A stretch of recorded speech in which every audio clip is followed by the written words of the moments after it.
Jupiter. Jupiter skipping from planet to planet. Jumping Jupiter. But you couldn't be stupider. But you ain't got rhythm. Why, I discovered liquid air. But you ain't got rhythm. And I'm a cure for falling hair. But you can't get hot. What? No, you can't get hot. What? I'm a scientist to my fingertips. But you can't do nothing with your hips. And that's the thing we miss. You mean this? Yeah! He's got it. He's got it. He's got it. He's got it. And got rhythm.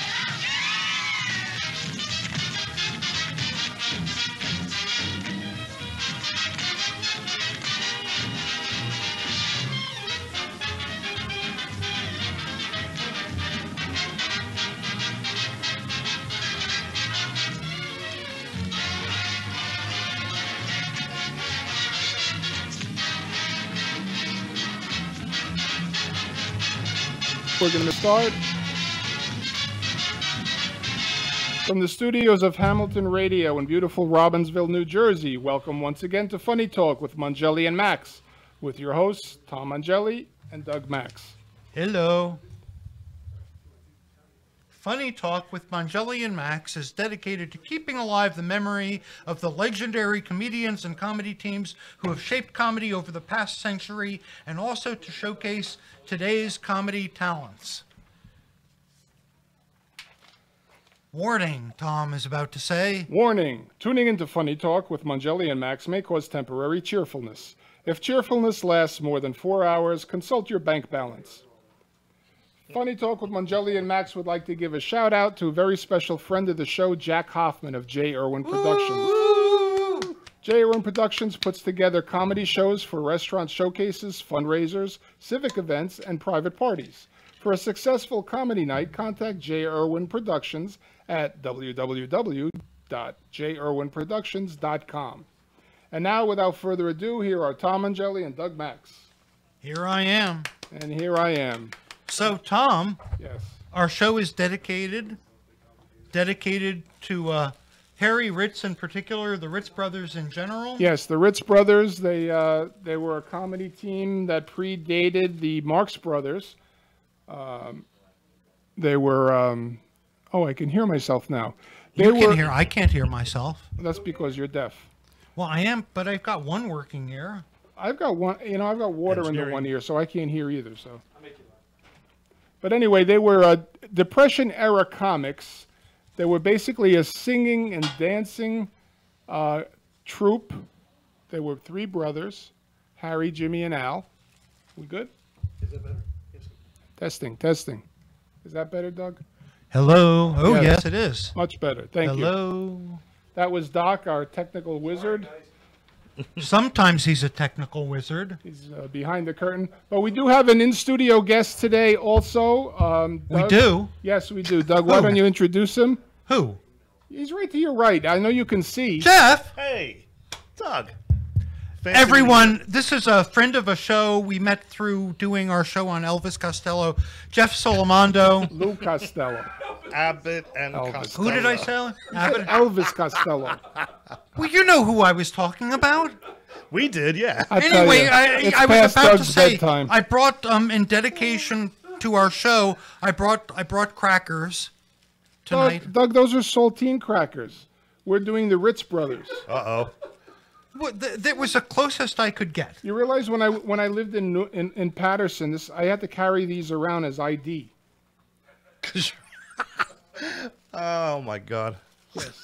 But anyway, the Ritz brothers have nothing to do with the crackers, by the way, if you're on the ring.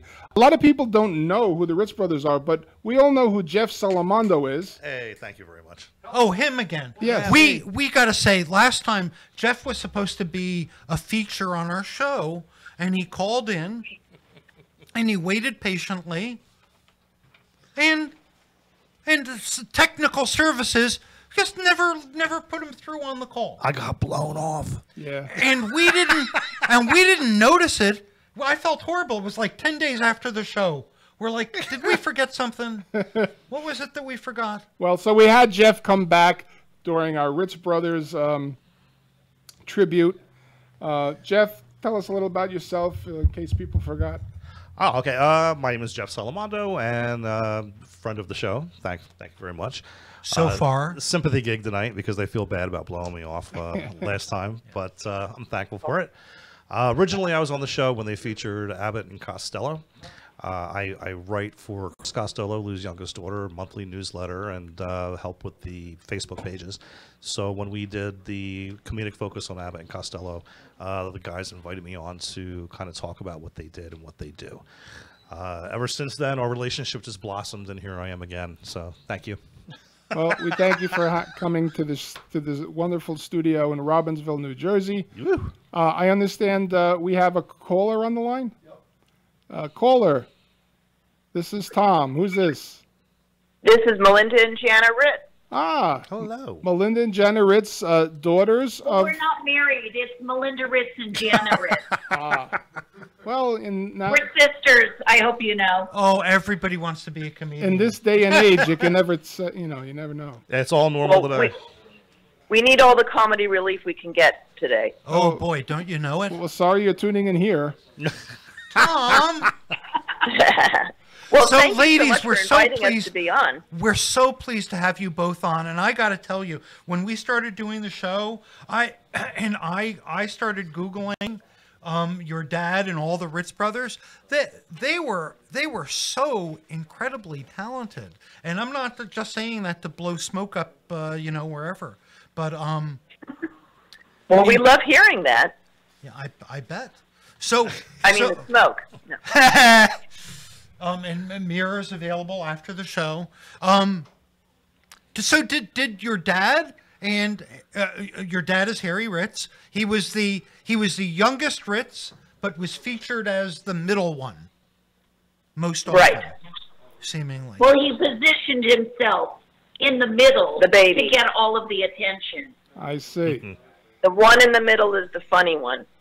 Well, you're not the only one saying that about him.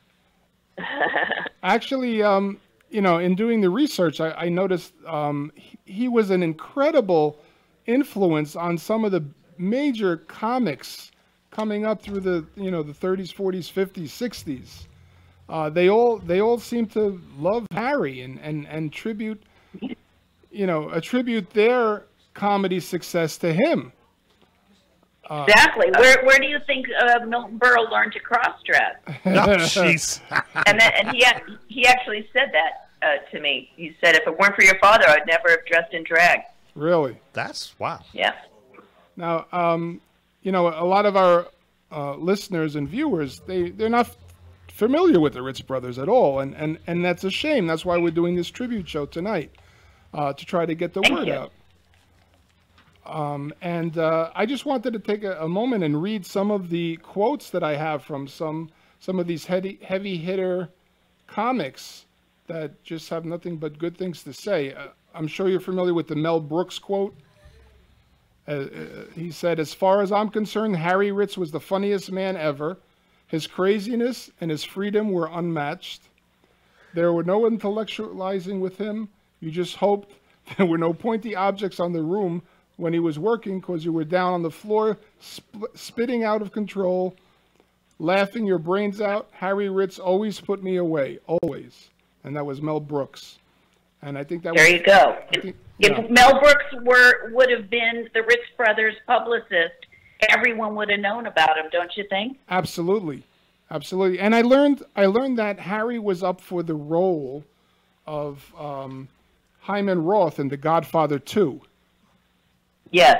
And also for the George Burns role in The Sunshine Boys. Well, yes, that character. Right. But unfortunately, he contracted tuberculosis, and he wasn't able to do either of those. Boy, would that have been a change in his career. Who contacts TB in the middle of the Vegas desert? That's what I want to know. Oh my goodness. How old was he when he got TB? God. No, he was younger than that. He was in his 60s. Yeah. Still relatively yeah, young. he was in his 60s. Yeah. I don't know exactly. So, I'm still hearing your voices. So I don't know if I can figure out who is Jana and who is Melinda. So until we do, if you could introduce yourself. Anyway, I have another quote of somebody else. Somebody nobody may have heard of this guy by the name of Jerry Lewis. I might have. He had something to say about your dad too. So I'm going to read it, and then we can talk about how you might have run into some of these folks. Harry was the teacher, Jerry Lewis said. He had the ability to deny himself dignity on stage. Harry taught us that the only thing that mattered was getting a laugh, whether you did it with a Campbell or with two rabbis humping a road map. Harry spawned us all. We all begged, borrowed, and stole from him, every one of us. Without him, we wouldn't be here. So a few things from that, but you know, I'll tell you from the videos that I saw, your dad was all out there. And nowadays, I see very few comics willing to go on the edge and totally humiliate himself or whatever he needed to do to get a laugh. And I think that's what Jerry was talking about, and I think that's what Mel was talking about. Well, definitely. This is Melinda, the old elder of the two. Jerry was great. They were all friends. They all talked. They kibitzed. They shared. They learned from one another, and Jerry was, that was very flattering for him to say. Of course, he was a kid when my dad, was the most famous, and so he learned. But there is a kind of energy that Harry had that is just incomparable, and you really had to be that nuts and do that kind of shtick to be the most effective. You had to put forth that kind of energy. This is Jana, the baby of the millions of kids that my father had. And yes, Jerry Lewis would say to me, I'd see him once a year, and he pretty much would say that in an abbreviated way, that if it weren't for your father, we comedians wouldn't be here. But also, they had terrific writers. And I remember one of his writers had said to me, your father was just incredible. You could mold him. If I said, all right, Harry, do a gay cockroach tap dancing, he would do it. I have one in my apartment. More than one. Now you said that they have great writers, but a lot of what they did was visual. That had to come from them, no? Well, they were the eye rolling, physical, and self-taught dancers, right, and incredible synchronization. But they had their writers that they would work with and outline, I guess, a concept. Gotcha. As in the movies, when there was the script in their all-star type of movies, their pages were blank, and it's pretty incredible that they were allowed that freedom to create their own segments. Right. Right. They were the script did not provide their shtick or their storyline. It was in the script. It was just said Ritz Brothers at the top of the page, right? And they, created all of that material that was the comedy inside of the movie. So they just had that ability, and the studio trusted them. Wow. That one quote, the part of the quote where Lewis said he denied himself dignity, that to me is the ultimate compliment towards his professionalism, to get the job done. Very Absolutely. Complimentary. It's not the only way to get the job done, but it's almost a guaranteed way. And one of the things I love about it, and my comedy is kind of like that, and Tom's pretty much too, is the only people that are getting heard in our act are typically us. But it's always fun to watch. Right? Yeah. I know, but it's humiliating for us. Can I ask? You love it, don't you? Exactly. Did your dad see himself as a comic? Did he see himself as a performer, entertainer? Do you know? Probably all of those things.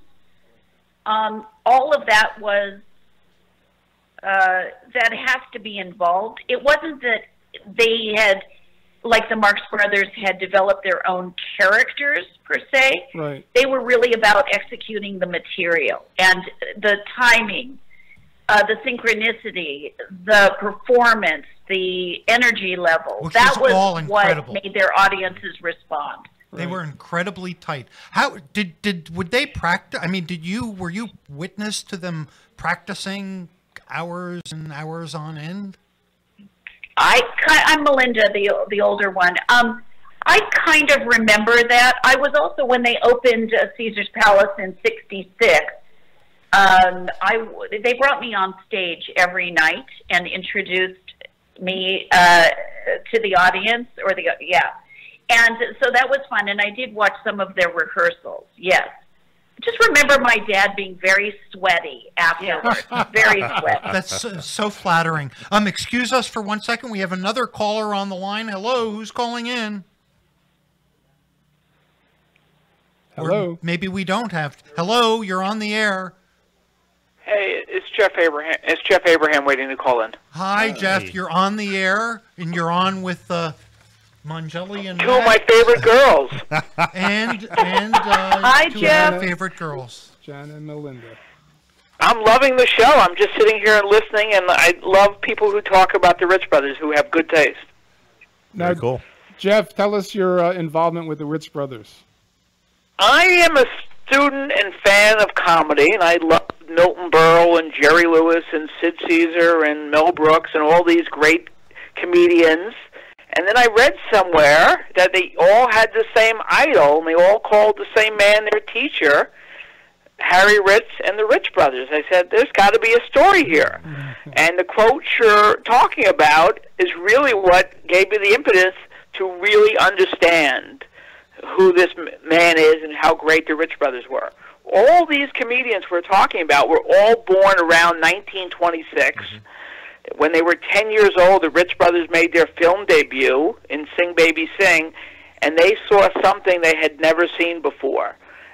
Sid Caesar said, you know, the Ritz Brothers, and we always, when we say the Ritz Brothers, we mean Harry, because he was the king, but they were an amazing team, that they were, we had just finished the silent comedy. We now had the radio comedians like Eddie Cantor and guys like that. And the Ritz Brothers were the best of both worlds. They were physical comedians par excellence, and they were doing verbal shtick. That was crazy. And that's what really all these 10-year-old kids saw. You know, Larry Gelbart was lucky enough to see them at Lowe's State in 1935. And Jerry Lewis, when he was an usher at the Paramount, his father took him to see the Ritz Brothers when he was like 15. And they had all said, where is this coming from? We've never seen this before. Right, they were very groundbreaking for their time. Yeah, there really wasn't anyone doing something exactly like that. The Stooges were physical, but they didn't have the verbal play, and the Marx Brothers were different, and Laurel and Hardy had, and we're not saying they're better, but you're absolutely right, they had something different that no other act really has not had, and the only one that really comes close is Martin and Lewis, who had that same, and the best expression, one of their writers said, the Ritz Brothers perform with a Hasidic frenzy. And if you look at some of their material, and there's a great clip, and we'll post on the Ritz Brothers page, and you guys can post, of the All-Star Review from 1952, and it's the Ritz Brothers performing with tumult and exactly what you would have seen them do on a nightclub stage. Now, from what I've read, it sounds like their live performances were something to behold, as opposed to their movie appearances. Yeah, you know, in television, you only had to do 15 minutes. And Harry once said, I bow for 5. What do you mean you give me 8? And when you see them, even on television, Harry goes off in a little tangent, and the great Jimmy and Al pull them back and go, hey, wait, get back to the routine we got to do. But when you're on live, Harry could go out a little crazy. One night they were performing, and there were 3 guys in the front row, and Harry starts to ad-lib. What are you guys, the Ritz Brothers? What, do we have competition? Yeah. You know, you couldn't do that on TV. So it was that live energy that made him great. The same like Martin and Lewis. That if you watch their Colgate Comedy Hours, you see the live energy. And the movies never exactly capture. There are moments. Yeah. So I read somewhere that they were bringing in some big bucks. When they first started in Vegas, they were being paid $25,000 a week. It's crazy. Wow. Yeah, it was. I mean, it's when you look at the acts, when they talk about the golden age of show business. It's really, unfortunately, other names that are forgotten. Sophie Tucker, Joey Lewis, Tony Martin, Jimmy Durante, and these are the people that brought in the customers and the gamblers. You know, not just people to come in for a free show. These people paid, you know, would gamble a lot of money. So the Rich Brothers were a part of that group, and it was the same thing in Miami. They brought in the high rollers. Yeah, so they were definitely part of it. They were in Vegas in 1946. If you saw the Rose Marie documentary, she was at the Flamingo Christmas of '46, and the competition across the street was the Rich Brothers with Peggy Lee. I did see that, yeah. Well, that was a long time ago. They were getting $25,000. And I just want to word out to Las Vegas and casino owners, Tom and I are available also. $1.98. Even though it's 2018, it's like, what, 70 years later, we're willing, you'd be willing, right? $25,000 a week. We're willing to put on our app. I'll take $1.98 and a sausage and pepper sandwich. I'm not a professional comedian. I'll do half. 12,000. We'll start you guys off in the lounge. Okay, thank you. Thank you for that opportunity for us to pitch our stuff, Jeff. No problem. We'll sign a contract. You get 10%. All right, I'll do it. Now, I want to bring up before we forget that the Rich Brothers started their lives in New Jersey. They were New Jersey boys. Woo-hoo! They were born in Newark. Is that right, where ladies? My dad was born. Girls? Ladies? Yes, they were born in New Jersey. This is Jana here.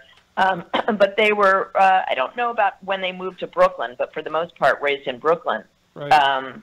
And on the topic of salary, Jeff, correct me if I'm wrong, but I always heard the story that they were the highest gross paid comedy team during the Depression, which I believe amounted to, I don't know if it was each or for the three of them, $3,000 a week. Wow. Oh, well, Tom just said he had read $25,000 a week, which sounded crazy that's high. Like wild. But maybe that was for the three of them. Listen, you know, there were articles like right when they were done with movies in about 1943. They would play the Chicago Theater, and they would make $15,000 a week. Mm-hmm. There were articles like, how dare theaters pay that kind of money? That you got to be crazy. But then people said they're doing the business.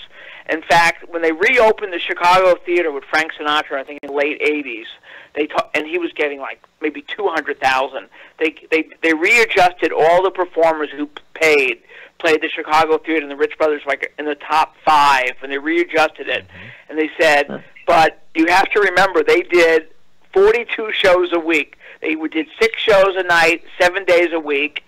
And it was crazy, but yeah, they got that much money in vaudeville, and then stage, and then in Vegas. I mean, they were really a live act who commanded big money because they did the business. Can you imagine how much sweat they produced? Not to mention personal appearances and the like. I mean, it just wasn't limited to that. Yeah. So I'm curious because when I was looking at the wiki page on Harry, it just made me think. My grandparents came to this country right around turn of the century, 1910. When did let's see, when did your family come to this country? And I guess you were escaping something at the time. The concept wrong. Woody Allen would say. When did they come? Well, they were first generation. Well, they were all born in Jersey. I mean, they were all born in New Jersey. Al, being the oldest, was born in 1901 in Jersey. Their parents came from Europe, but the Rich Brothers are American. Yeah. So where were their parents born? Or I'm sorry, when did they come here? Austria, Hungary. You know, Poland, Russia, wherever they had old Jews, that's where they were from. That's where. Listen, my family came from Szpedal in Poland. Yeah, we were from the same neighborhood. My father was also grew up in Newark. I wonder they might have known one another. I got to talk to my dad. Probably. Yeah. Well, my dad always said, if you grew up in the neighborhood or Brooklyn, you either became one of two things. Either you went into show business or you became a gangster. So what happened to your dad? So did they get any opportunities to go into the Jewish mafia? Was there one then? Well, they wasn't into it, but Harry's first wife, Charlotte, was Jeff, do you remember the guy that she went out with? She was a gangster's mall. Okay. Basically. And they were taken for a ride by Al Capone's group to entertain him.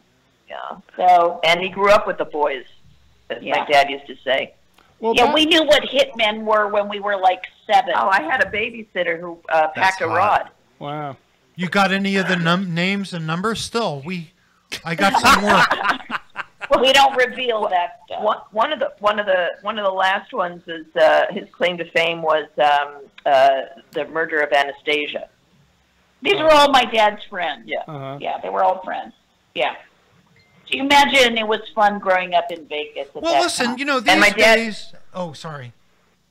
No, I was going to say, my dad used to say, Vegas isn't what it used to be. It was better when the boys ran it. Yeah, right. Well, I was going to say, these days everybody wants to be friends with murdering thugs, Well, back in those days, though, a lot of entertainers were hobnobbing with. If they were part of it. With the organized crime.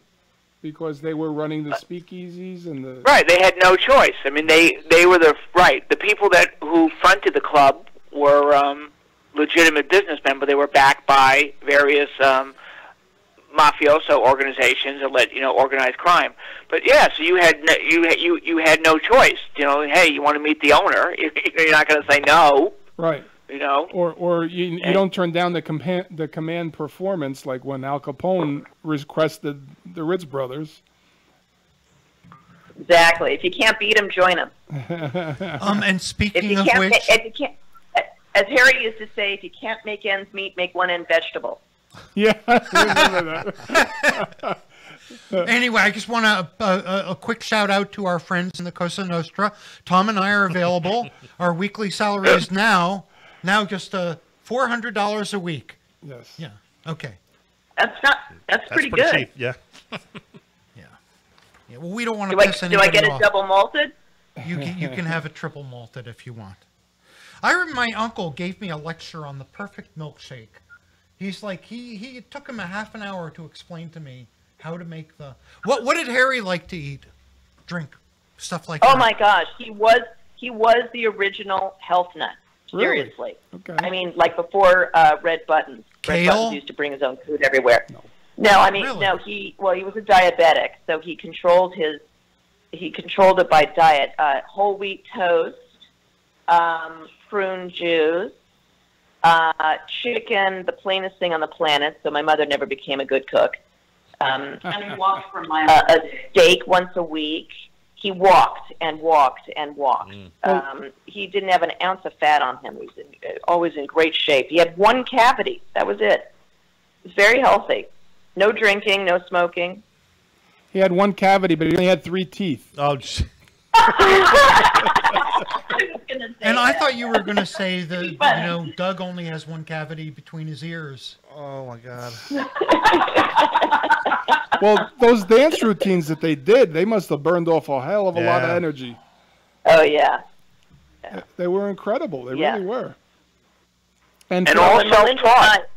Melinda and I were growing up. Our dad was, for the most part, retired, except for some of those all-star movies that came out in the 70s, like Wonton Ton, The Dog Escaped Hollywood, or Silent Movie, or the fabulous and pretty forgettable Blazing Stewardesses, things like that. Doug was dying to ask about that movie, by the way. Oh, boy. We watched it. I'm like, Tom, don't bring that up. I loved it. I saw it. I'm like, wait, what? I got to see this. And I looked at clips. It was interesting. But I love, I will tell you, I guess it was who, your father and Al then? No, Jimmy. Or Jimmy, sorry.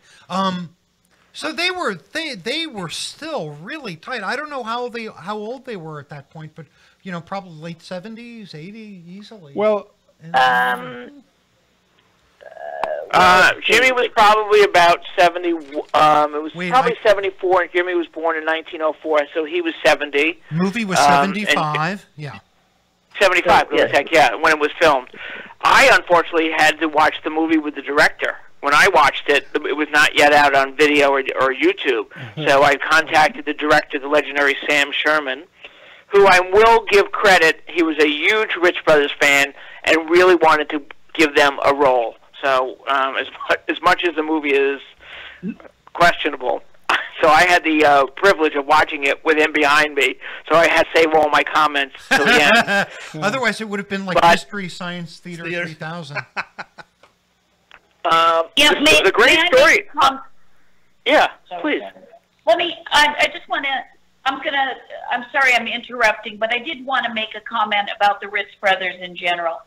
These days, if you have a career in show business that's 10 years, you've done very well. The Ritz Brothers began in the teens. They were separately. They were championship ballroom dancers, etc. They got into the movies in the 20s. They got into Hollywood in the 30s. They transitioned into television in the 50s and nightclubs. They ran the gambit for 50 years or more. I mean, who has that 54 years of to be exact. You're absolutely right, Melinda. Wow. Thank you. Yeah, who else has it? Very few people have a career like that. Right, and after Al passed, they continued on, the remaining two, Harry and Jimmy, to last 70 years total, from what I understand. 14 years, from 65 to 79. Wow. Well, listen, his they career. opened Caesar's Palace. It says he had in 1925 he had a full career on Broadway already. Their first movie was in 1934, Hotel Anchovy. No, 34. Yeah, right. Yeah. And the last one was in 79. So 45 years in movies alone. With let's see, 25 they've already. So that's another 9 years. And they'd already had a career before then. So, you're probably getting to 70 years of entertainment. That's unbelievable. 70 years. And they were there at the birth of cable TV. They were on an HBO special in 1978, hosted by Ronan Martin, saluting comedy teams. So they went from vaudeville to HBO. I mean, talk about a range. Really? So do any of you know anything of Harry's or his brother's philosophies of what was going on at the time in terms of comedy and where it was going? I don't know what that question means, but maybe. Neither do I. That makes 7 of us. Good. I'm gonna say one thing that I was told. Their writer Sid Cutler, who wrote a lot of their routines that Jana was talked about, her son, Sid's son and Harry, the three of them went out to lunch, and they're in Vegas, and they're at a restaurant, and Harry, just for the sake of no one, but to get a laugh, he pretends to walk into the edge of a table and lets out a scream, so everybody in the restaurant can see this crazy Meshuggah scream and go crazy and make a noise like he had just injured himself. He had to make people laugh. Jan Murray once told me a story that he was staying at Harry's house, and he gets up in the morning, and there's Harry in the backyard with a dog, and Harry's doing shtick, running with the dog and making the dog crazy. He said he didn't know anyone was watching him. The man, like very few comedians, was afraid of silence. He loved to make people laugh, whether there was anyone watching it. And I've heard this from other people, that he didn't care who was around. If it was an audience of one, he had to make people laugh. Right. That I think, and I think the girls will agree, that's what they witnessed their father do quite a bit. He had a funny bone, really. He was funny around the house. He was funny to us girls when we were growing up, and he was such a good person. My dad, and his brothers too, but my dad especially, was such a good, wonderful person, beloved by so many people. They just don't make him like that anymore. Yes, and I'm so proud to be his daughter. That's me. I'm loved by 3 people. I count. And at once. And he's wanted in 27 states. Thank you. So I'm going to ask you. I'm going to ask you another question. You probably don't have the answer to, but I'm going to ask it anyway. Why did Harry need comedy? Why did he need to make people laugh? Why was he funny? Well, when you have the ability to turn someone on, it's like magic. You want to use it. You know, you're turning me on a little bit. I hate to say it. Tom! I'm going to lower my voice now. But, you know, in those days, I mean, it's, you know, how they grew up living on the streets. And, you know, there was no television. And, you know, they probably couldn't even afford a comic book if that even existed. You know, they were selling candied apples on the beach just to get by and delivering cubes of, you know, blocks of ice. Wow. And hysterical. And then it's like, what was the answer for all those other comedians? Yeah. And great talents that came out of, you know, hanging out on the streets back then. Now, it's a reality that a lot of comics suffer from depression. Did Harry ever have elements of that in his personality? Well, yes. A little depression, but more, what do you call it when you're worried that you're always sick? Hypochondriac. Total hypochondriac. Everything was a health issue, but when it wasn't. But when he turned off the comedy, he was a very quiet man. Yeah. Right. Yeah. That seems to be true for many. Yeah. But they all had that. Every comedian I met had that. Yeah. It was the complete opposite from their. Caesar. Yeah, Sid Caesar. Yeah. Really not great. Very quiet man. Very heavy, intense. Jan Murray, he was also major hypochondriac. Yeah, lots. Yeah. And you know, they're characters. I won't say like that, but you know that sort of do that kind of comedy nowadays. But I think, you know, more of the comedy. I know at least mine is more, you know, real life stuff that went on, and you hope it's funny enough that it gets a laugh. But you know, people have many different tastes in comedy, and comics find many different ways of tickling their funny bone. I think the fact that they came up through the Depression era, they had to be madcap, slapstick, frenetic like they were, to give the audiences a respite from their daily. The Dust Bowl. Yeah. You had to laugh. Yeah. You cried. Relief. Mm-hmm. Yeah. But look, Richard Lewis made a career out of being depressed and morbid and upset and nervous.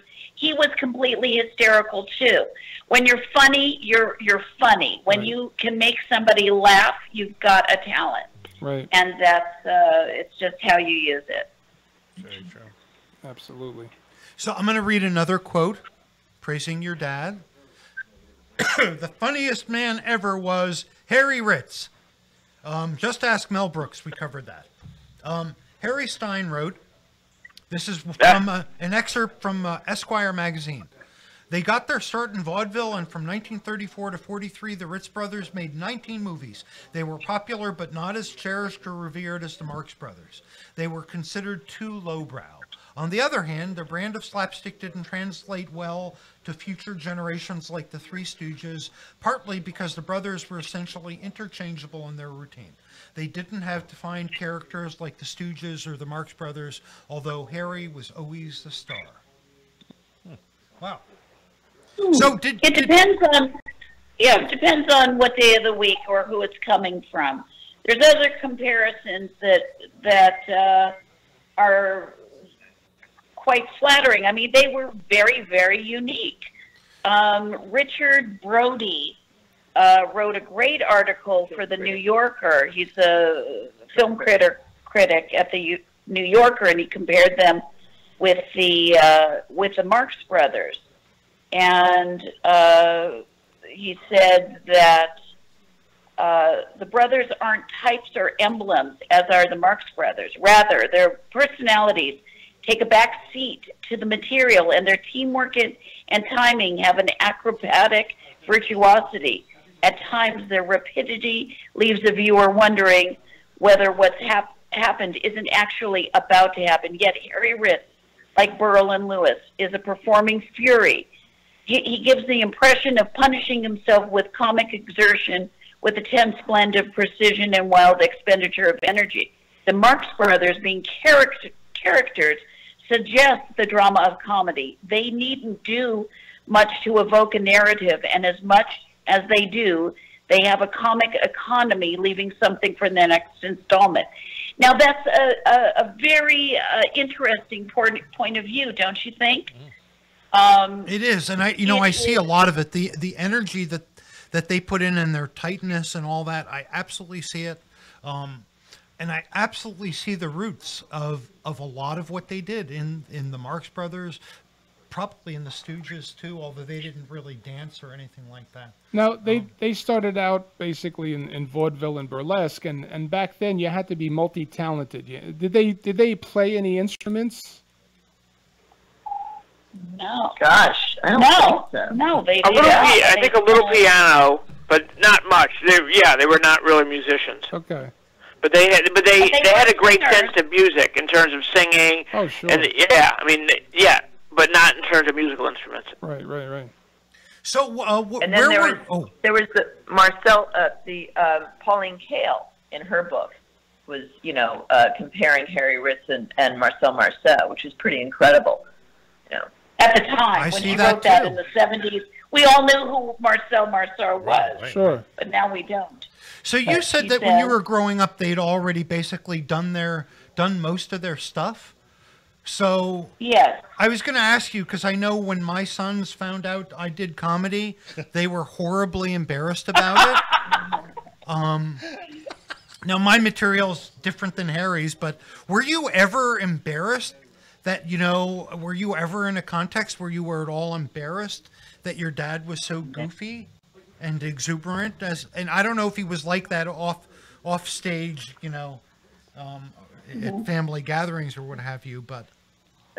Well, this is Jana. I mean, for me, I had such pride and love and joy to be around him. I knew that I had to spend every second with him, being so much older than our mother, and with two young girls. I loved inviting my friends to come over, and he was on, and he loved the audience.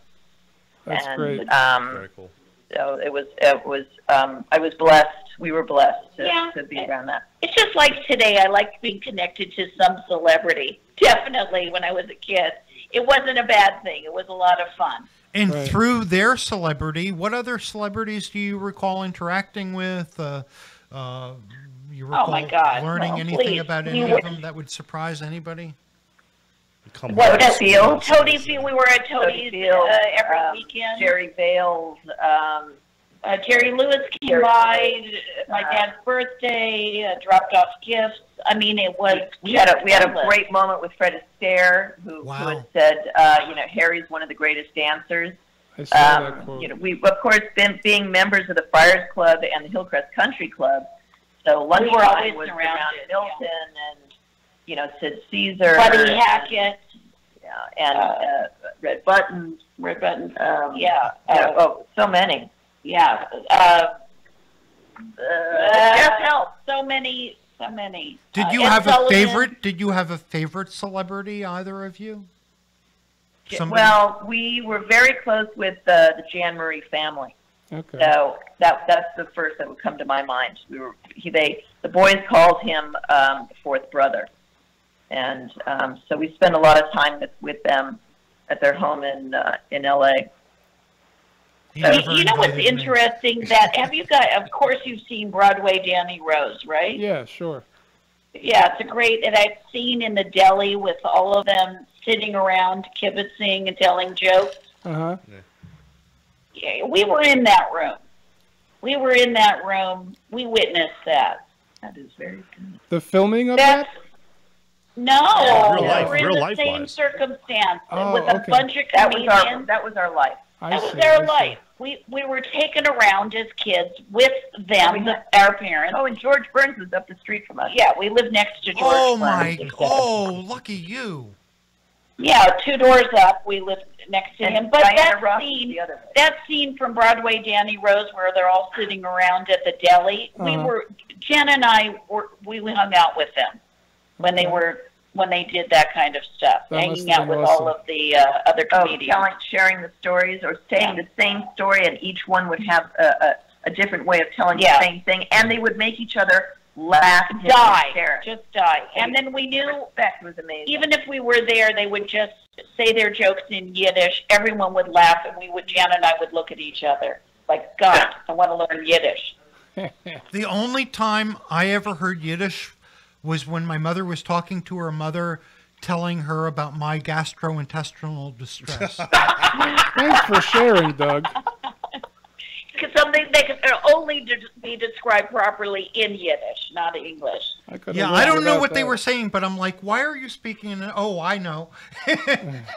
Because you don't want me to hear what you're saying, but I figured it out, Ma. Yeah. Yeah. You know, I've seen notes. Daryl Zanuck would sometimes write notes to the Rich Brothers writers. He said, "Can you kind of cut out some of the Yiddish and Jewish expressions? This routine is a little too Jewish." Because because like I said, they are that era, that ilk, their neighborhood. So they would do very often. You know, their material was tinged with Jewish words and expressions. Right. No, listen, I'm Jewish. I do the same thing. I had a show, and I had like 4 Jews on it, and I'm like organizing the lineup, and I'm like, oh, we got to break up the Jews. I felt horrible. I felt like an anti-Semite. Well, I needed to mix things up a little bit. It's the Jackie Mason line where he says, too Jewish. You know, it's too Jewish. You know when it's too Jewish. So listen, so Ritz is obviously a little more neutral. I don't know that wasn't regarded as Jewish or not, but did they run into? Do you recall having heard them having run into anti-Semitism and having it? Oh yeah, absolutely. Oh, good. I mean, like in the movie On the Avenue. The actor Adolf Monju. I remember my father, saying, that he was anti-Semitic. That made it difficult at times. And there was with a name like Adolf Monju, how could he be anti-Semitic? It's spelled a little differently. I'm kidding. I know.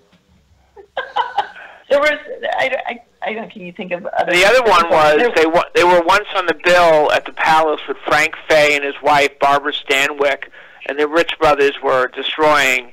And Frank was known to hated every other act that did better than him, and he was off stage cursing those damn Jews. We got to get those Jews off stage. Wow. I mean, but for the most part, it did not affect their bookings. Like I said, I mean, they worked the people that were going to those kind of shows in Vegas and Miami and Chicago were an older intellectual. They may be Jewish, but they never really had a problem ever getting a booking. No one said, let's not book this act because it's too Jewish. Now, a critic may say that,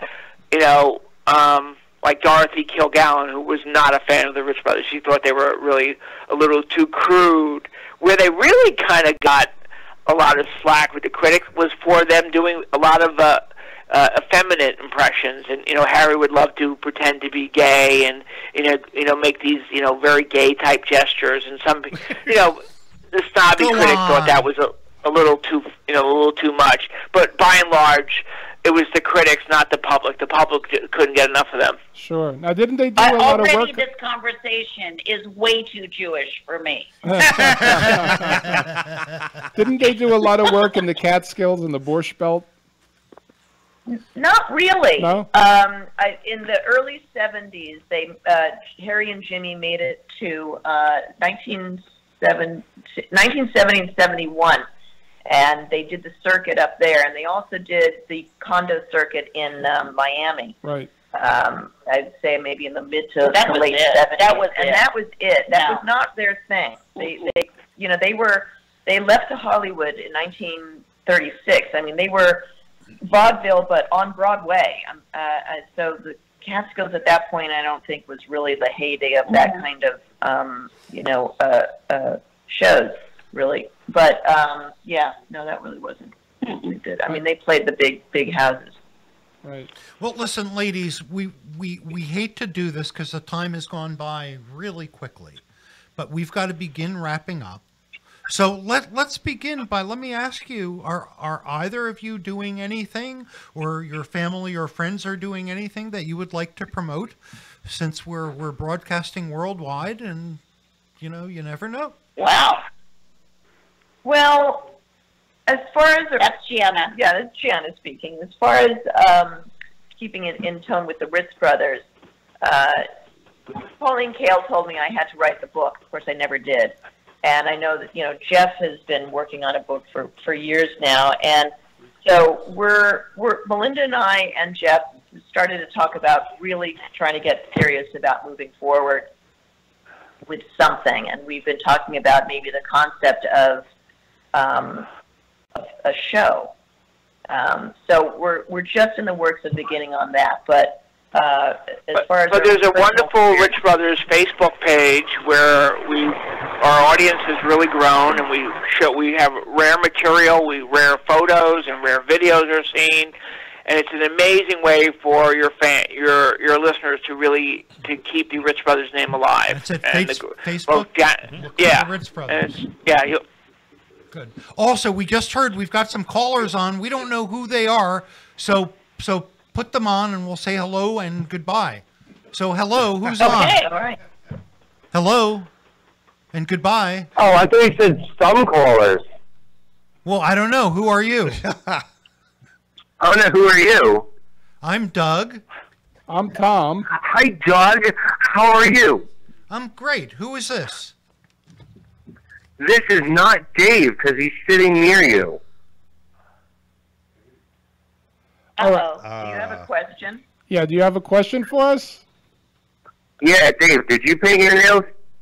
Nah, I think you got the wrong Wow. show. Yeah, you have the wrong show. Dave was last hour. Trainer. I'm sorry, bro. I was trying to roast him for his birthday thing. So we're going to get back to Sorry, guys. It's Anthony. That's okay. Oh, hi, Anthony. Night. So, listen, Tom and I have some shows coming up. Yes, I forgot to write mine down, so I don't know where they are. Okay, well, they're in New Jersey, Tom. Yes, most of them are in New Jersey. Tom and I are going to be together at the Old Canal, something or other. The Old Canal Inn in Nutley, New Jersey. July 26th. July 26th. I'm going to be I'm going to be somewhere on July 7th. July 29th, I'll be at Tierney's Tavern in Montclair.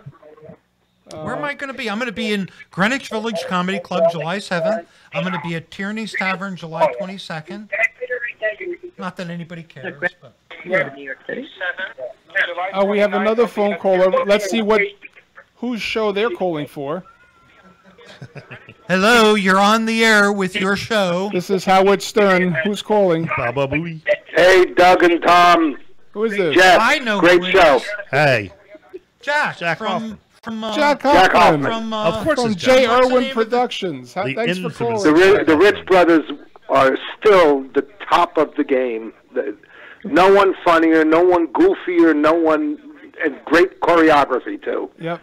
A man with good taste. And Jack, I've seen you dance, so that comes as a great compliment coming from you. I've met Jana a couple times at the Friars Club.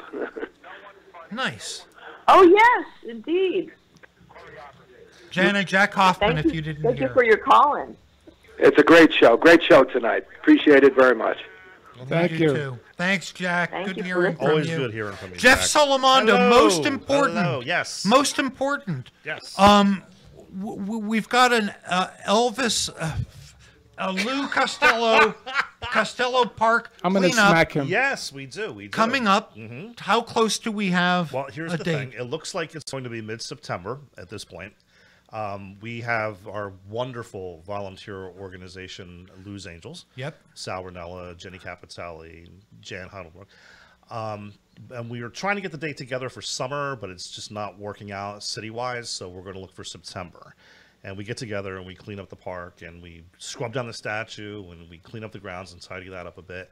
And then following that in October at the Patterson Museum, we were going to hold the Bud Abbott birthday party. Nice. So we have a couple Yeah, of I'm events looking coming forward up. to that. Yeah, And I've got absolutely. tons of Flitz metal polish. There you go. I don't know if that's appropriate to make a you know, Lou statue very shiny. I put the question out there on the Facebook How pages. shiny? And no, what it's made out of. What the statue is gotta be actually. bronze. You think solid Yeah. bronze? Marzipan. Marzipan. I heard that before. But yeah, stop by the Facebook pages, the Abbott and Costello number 4 ever. Abbott and Costello fans, the world of Abbott and Costello, Abbott and Costello. There's a bunch of pages there, but all the information will be up there. And our fans of the show who've been listening, spend some time and Google the Ritz Brothers and look at their videos, and you'll see what comedy started off as many, many years ago. And I suspect that many of you will find something from the Ritzes that you can add to your act and strengthen it with. Absolutely. I'm working on my goofy highly faces. entertaining stuff. It really is. Yep. And don't forget to tune into. Can I get? Yeah, go ahead, Jeff. Yeah, I just want to give one shout out to your listeners if they love comedy. Opening August 1st in Jamestown, New York, Lucille Ball's hometown, will be the first museum ever devoted to comedy called the National Comedy Center. Wow! And your listeners may want to make a trek. It will open August 1st in Jamestown, New York, called the National Comedy Center. Very cool. Awesome. Wonderful. And this is Jana again. I just want to say, guys, thank you so much, and thanks for your interest in the Ritz Brothers. And we really had a lot of fun tonight. Well, thank you for your dad, although you're not responsible for giving Vice this versa. to him, giving him to us. But thank you for coming on the show. Oh, it was such an interesting conversation. Thanks for having us. it was. Thank you, guys. Thanks for Bye, being guys. here. That was fun. Thanks, guys. Okay. Bye-bye. Signing off. Thanks again. And that was Funny Talk with Mongelli and Max. Absolutely. Thank you guys for letting me sit in again. Jeff. it Jeff was a pleasure. Salamando or Jeff Salamander for you Facebook Either or. fans. And you can find my gigs that I've forgotten on www.comictommongelli. What the hell is it? Yes. Yeah. No, I thought you were saying Tom. No, it's comictommongelli.vistaprintdigital.com. Vistaprint Digital. That's it. Yeah, you've got to come up with better URLs. When he created the Funny Talk with Mongelli and Max, it had like a 20-digit number after it. You've got to remember. So that's it. Visit us at Funny Talk with Mongelli and Max at facebook.com.mongelli. Funny Talk with Mongelli and Max 616-723-9726. What are you talking about? If you want to contact us, go to funnytalkmm@gmail.com. And our Facebook post page, Google, in Facebook, look for Funny Talk with Mongelli and Max, and you'll find us. Very good. All right, until the next show where we have... Yes. A real guest. Do you remember who we have? I have no idea. Yes, you do. Who do we have? Oh. Buddy Flip. Buddy Flip. The wonderful comic. Goes back, I don't know if it's 30 or 40 years. A wonderful New York comic. Just moved out to Pennsylvania, but he's agreed to be on our show, and we're going to have a great time talking with Buddy Flip, who managed Greenwich Village of late for many, many years. Not the Village, the comedy club. Yeah, the comedy club. Yes. So if you're not familiar with Buddy Flip, find him on YouTube, check him out, and tune in on, what's the date? Well, in 2 weeks. 2 weeks. It'll be the 26th of June. Yes. Thank you, Jana, Melinda Ritz, Jeff Abraham. Jeff Salamando. Thank you, gentlemen. Tom Mongelli. Always Doug a pleasure. Max. Doc, Ruben. Oh, Ruben, now I'm hungry. And all our fans. And now we're going to go and eat. And I got a free dinner out of these guys. Warm up the corned beef. We have Ritz crackers if anybody wants them. Okay, turn it off, guys. Hold on, turn it off. Cut it.